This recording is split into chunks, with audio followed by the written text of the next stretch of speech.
On May 16th, in the city of Oviedo, in the north of Spain, a group of young people from the Youth European Network got together with Europea and Yerba Buena projects to participate in a podcasting and radio workshop. This is what they created in just an hour. Digitalise!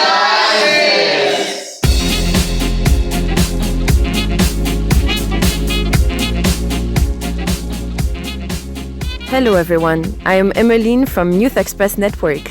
And I'm Leo, and together with Emmeline and Yen, we are working on Digitalise project.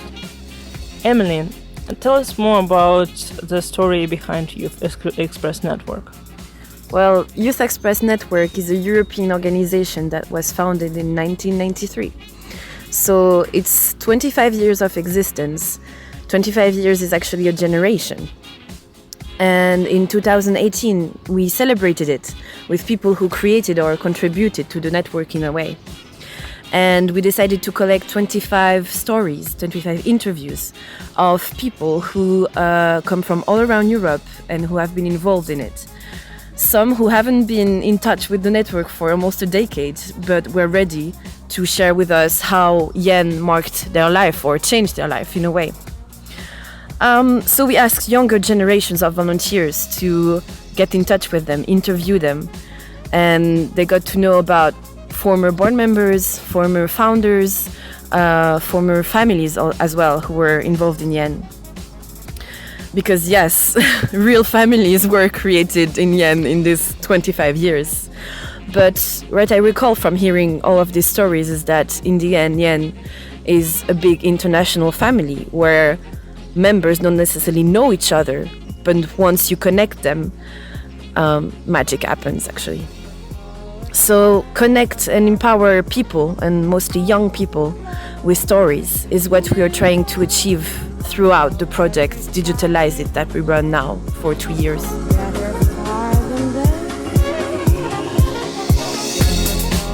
So Leo, you are a filmmaker and audiovisual expert, let's say. What can you tell us about the evolution of these audiovisual tools in 25 years? Well, this is a very interesting question, because when you said 1993, the first thing that popped up in my mind was Jurassic Park. This was the movie that was born in 1993, and this is one of the first movies that used like very advanced special effects at the time. And we can say that it was like a granddad of everything that's happening in audiovisual tools now, in an audiovisual era of producing content. And after Jurassic Park we have Titanic in 1996, but not until early 2000 that people started to get more access to these tools, because before it was more big Hollywood companies who could do special effects and create magic. And then in 2000 digital cameras arrived, the first digital cameras and camcorders that everyone records to record family events and, you know, to just play around with cinema. And in 2004, podcasting started, what we are doing now, right? In 2006, YouTube. In 2007, iPhone, which was a big push to the industry. In 2010, Instagram, and so on and so on. And from 2010 till 2019, where we are now, basically what happened that these tools just got better and better and better, and this gives us today possibility to sit in the park and to make this audio record on a phone. And I think that if we think in terms of 25 years, it is a lot of progress, and mainly it is a democratization that happened of the audiovisual tools that give opportunity to everyone to experience these tools, and was behind this idea of Digitalised project, what we made with Yen. Because we can empower and inspire young people using these tools, and they are really more accessible than ever. Thank you, Leo. Thank you. Bye.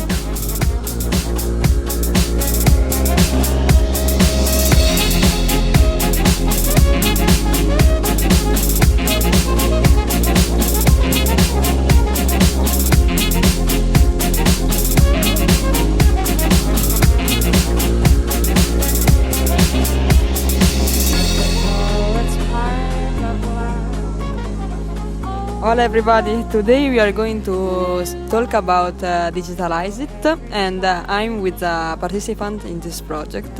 Please can you introduce yourself? Hello, my name is Kostas, I am 21 years old. I live in Thessaloniki, Greece, and I'm here on behalf of United Societies of Balkans NGO. Hola Kostas, can you explain us why do you decide to participate in this project? I decided to participate in this project because I was interested about digital storytelling and which tools should I use to express myself and experience with my friends.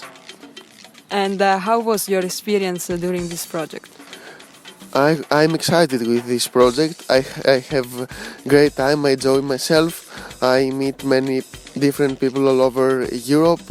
And the most important is that I gain a lot of experience of digital storytelling and tools from which I can use to express myself. So do you think you are going to use these new tools and knowledge in Greece when you come back? For sure I'm going to use them to express myself and for personal reasons mostly. I don't know if I'm going to organize something bigger. Okay, thank you.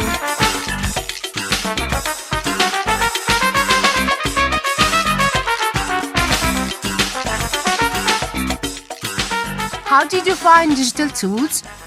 I'm not an expert in digital tools. It is actually hard to me to define what digital tools are, but what have a meaning for me when it comes to digital tools is the fact that we have digital elements, and in digital elements we can embrace pictures, videos, audio recordings. What make those elements tools is when you can use it for a purpose. How do you think digital tools can contribute to the personal growth of young people? I think nowadays digital tools are an essential part of the life of young people here in Asturias, in our region, in Spain in general, and all over the world. What they can give them, the way they can contribute to their life, in my opinion, is the fact that they can provide them with a new space where to explore, a new space where to connect with other people, an opportunity to cross borders that are physical and go beyond such borders to connect to other young people from other region, other cultural backgrounds, etc. And by this, the possibility to grow. And what has this project given to you? Personally, Digitalise it gave me the chance to digital myself, digital my work. Being a youth worker and working in an organization, working face by face with young people in direct contact with young people, I feel myself that many times we get stuck in a sort of analog world. We are not really into that digital world. So Digitalise it gave me the opportunity to share the same space that is used and lived and experienced by young people. So it gave me the possibility to speak the same language, if we can say so, and to be more in contact, more like closer to young people themselves. It also gave me the opportunity to work with them, with young people, to better understand what the digital tools can be used for. So I had the impression that many times young people are actually using these digital tools in a way which is strongly shaped by the way society is, so using it to brag, to show off, to be who they are not, but that to show happiness or wealth when they might have not. And the digital tool gave me the possibility to work with those young people and to let them speak on their personal behalf, to say personally who they are without this conditioning elements, let's say, just to let them tell their own stories and let them know who they are and let other people know who they are. Thank you very much, Simo.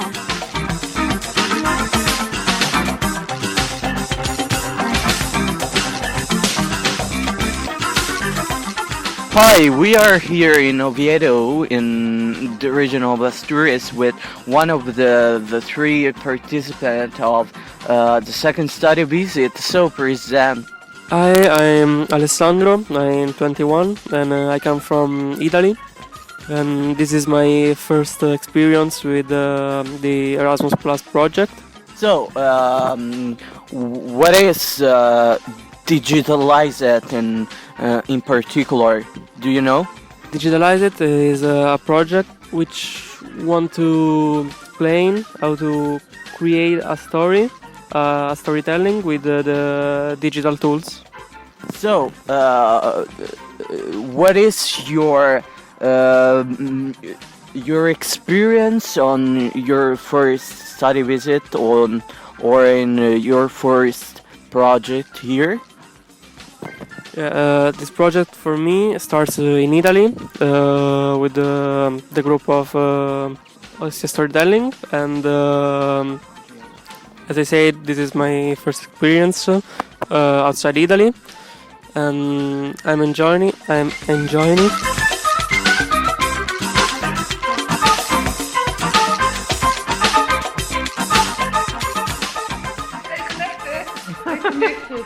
Okay, how do you make a podcast? Welcome to the podcast. How do you make a podcast? How do you make a podcast?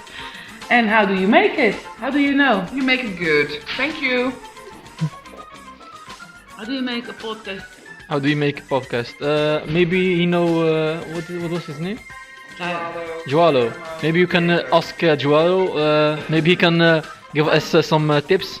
So now we are going to go to Diego. What? Hello, Diego. We have some questions about the podcast. Do you have some tips for us to make a good podcast? Okay, the first thing is that online there is a lot of information about how to do it, the technical part. But all you need to do a podcast is having voice. If you have the privilege of having voice and want to do something and to share something with the world. So if you really are passionate about something or you want to share something with the rest of the world, you already have the material you need to do a podcast. Okay. Thank you very much. And what do you like about the podcast? I like that it's a very easy way of sharing. I think anybody can use it. Thank you very much. Now we are going back to Dalila and Sandra. Okay. Yes, but we have another question. If you want to have music on your podcast, yes, what kind of music you really need to use? Okay. You can ask to Diego. Diego back. Back to Diego, people. That's youth work, right? Okay. Yeah, the problem around the music is the rights. So as you know, most of the commercial music around the world has author rights, and if you use it, you can have some legal problems. But nowadays, luckily, there is much more people that is beginning to do open licenses as Creative Commons. So there are some websites as Yamendo.com that provide this kind of music that you can use. If it is not for a commercial use, you can use it without problem. Okay, thank you very much about the copyright. Back to Dalila and Sandra. So Here, the DeFi exchange and 411 here. And I think Holland is out, I guess. Holland is out, yes. We are exchange. We are dropping the mic. Holland out. Bye. But I'm also curious about if you make a podcast with sound, also you do like with imaging with visuals. Like visuals on a podcast. Yes. Dus you do it live podcasting with. Is it only sound? Okay, thank you, Sandra. We will quit this podcast because now there's a lot of crap going from Sandra. Okay, thank you for this podcast. Thank you for listening. Bye bye. Bye bye.